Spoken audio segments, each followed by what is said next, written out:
អ្នកក្រត្រដោដូចជាជើងគោជីវិតរស់សាំដូចអូនកើតស្រពោនយកស្រោចកាយក្រំពុំដល់ទីគុំលំរយរំដោ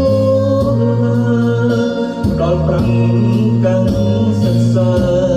ក្រែវាសនាពូនគុណលំបានដឹងគ្នាគុំហូរដោយក្នុងខ្ញុំប្រពៀនដុំនំគុំឈឺ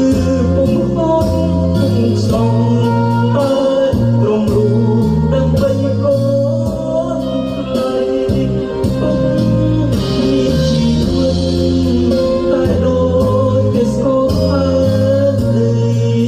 ពុកអើយអើយមិនស្ដីដូចកូនអើយអោទេវតាអើយហើយដូចមិនប្រណីខ្ញុំពីមុនមានពុក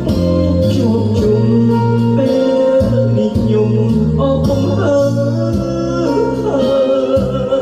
សាទៅរូបកូនសូពេលលោកជីវិតកូនរូបបាត់